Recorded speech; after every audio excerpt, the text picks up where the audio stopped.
we are back, Rachel and I, to share with you something that's very important to Rachel, and she wanted to educate all individuals, not only with autism, but paras and professionals, parents, about something very important for her. And you want to tell them what that is? Well, there's two things that are very important that I need to talk to you about. One is stress, because we all face it before, no matter if we're on the spectrum or not. The second most important thing, which I think all of you faced in your lifetime or are still facing now, is bullying. Bullying is basically where you make fun of somebody physically, mentally, verbally, or just using the internet. And unfortunately, it still goes on because secretly our culture favors violence. Right.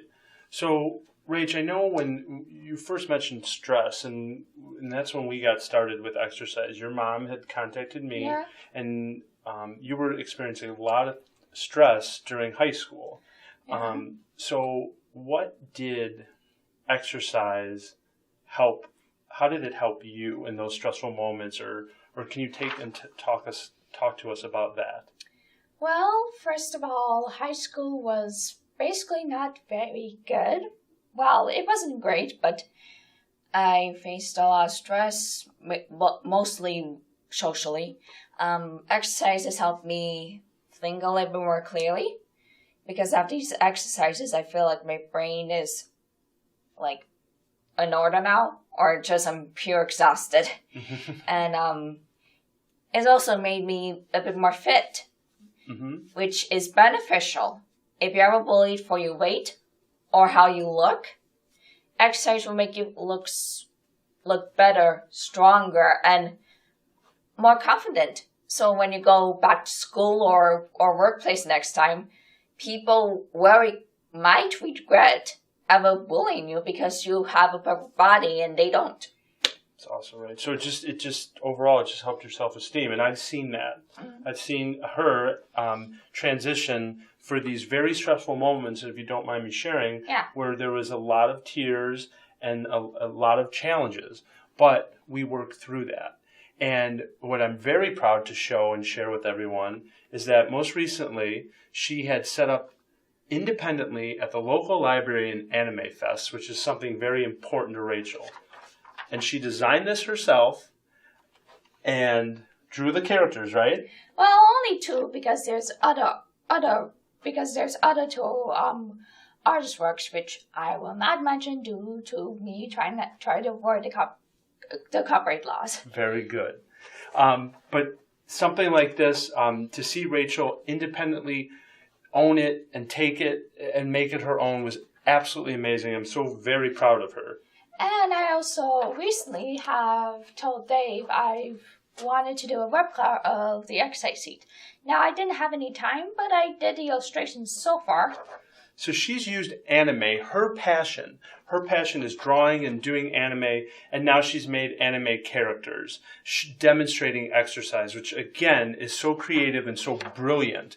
And we're going to take you just through a couple exercises that we've used to help her reduce her stress, build her confidence, and ultimately help her when she either faces those stressful situations or even some bullying.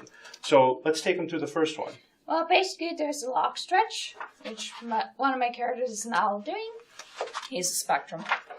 Hazel Spectrum is her name, is her character that she designed. On an art card. So this is actually how we first began our sessions. And as I had mentioned, she was a little stressed. There was some days some tears shed, but I encouraged Rachel to lay on this log to help reduce her stress, her anxiety, and she would just share with me what was challenging throughout her day. So we would lay here, and this is how we started, just by laying like this. Go ahead. And how does that make you feel? So decompressing. And where in your body do you feel that? Because that's what a lot of people and teachers and educators want to know. Well, basically, you feel like the middle part of my body, which is like the stomach. Because when you get a lot of stress, your body tends to get very tense and all that jazz, and mostly through lose sperm in the head because if something goes in your head, like reactions run up, it makes your body functions look so poor. I love listening to Rachel because, and it's why it's so important that we hear her, because she is telling us how it feels for her, and we may never have that experience from a sensory standpoint or a cognitive standpoint. And we can read all the books and read all and research all the material, but to hear it from Rachel, to share it from her eyes and her body is absolutely amazing. So Rachel, thank you again for sharing all this. So I laid on the log just to help stress. We know that in our shoulders is where we hold our tension. So this is an exercise just in itself, reducing stress. And what you'll see is with some children or adults, they kind of may shake when they get on this. So if they're doing that, this is actually an exercise that is not only reducing stress, but helping to improve their abdominal strength, which for most of our children with autism, with special needs, or just all children in general, they are traditionally weak in their abdominals. So this is covering definitely multi-sensory, multi-purpose, and all parts of the body. We love this exercise. Nice job. Yeah. All right, so second exercise. We would do something like this, and then we'd lay on the ground, and then we'd do a hip extension. Go ahead. So hip extensions, very basic, very simple, a good way to build confidence and self-esteem for any of your children or adults. Just simply by, what are you doing? Just raising my butt up and down. And what parts of the body are we working there, Rach?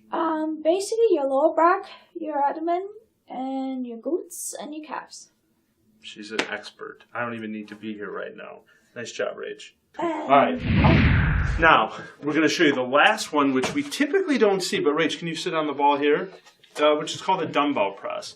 And the reason that I like to show you this, and Rachel does too, is because typically you don't see, or sometimes girls are afraid to use dumbbells because they think they're going to get really big and muscular muscles, which it really isn't the case. But so I want you to see Rachel go ahead and do some dumbbell presses, which not only will help her physically, cognitively, but really from that sensory standpoint and get rid of some of that tension when she was bullied or when she was stressed. And I would try to do any big, large, gross motor movement to take her mind away from what she had experienced earlier in the day. Sorry, Rach. Will you walk a little forward so your head's relaxed? Keep your butt up. Or let's do this one first. Okay. Now these are 8-pound weights. When Rachel and I started, we started with 3-pound weights. And actually she can do... Actually 2. Thank you. She actually can do 15-pound weights on each side. So again, confident. It's using a lot of her entire body. She's getting some sensory feedback from the ball, working her glutes. What else, Rach? And also, if you have a leg picked on because you have no muscle in your leg or your arms, most of your arms, because in legs it's kind of like, it's a little bit silly, but if you want to do it, that's fine. It builds up muscles, but also makes your arms a little bit more flexible. So next time you come back to like school or whatever, you'll have the strength, mental and physical, to not get into fights, because gosh, that is kind of like nice job. Scary. Yes. But also, you're gonna get a lot stronger, like carrying books, homework, even a dog. Rachel, thank you for sharing all of what you did to explain, and I think that's going to help a lot of people on the autism spectrum, or educators, really better understand of not only the bullying but the stress that some people endure. So if you guys have questions, comments, fan mail for Rachel, and you want to hear it from her, please contact us at the Exercise Connection or contact us at NCHPAD. And don't forget, always challenge autism with exercise. We'll see you next time.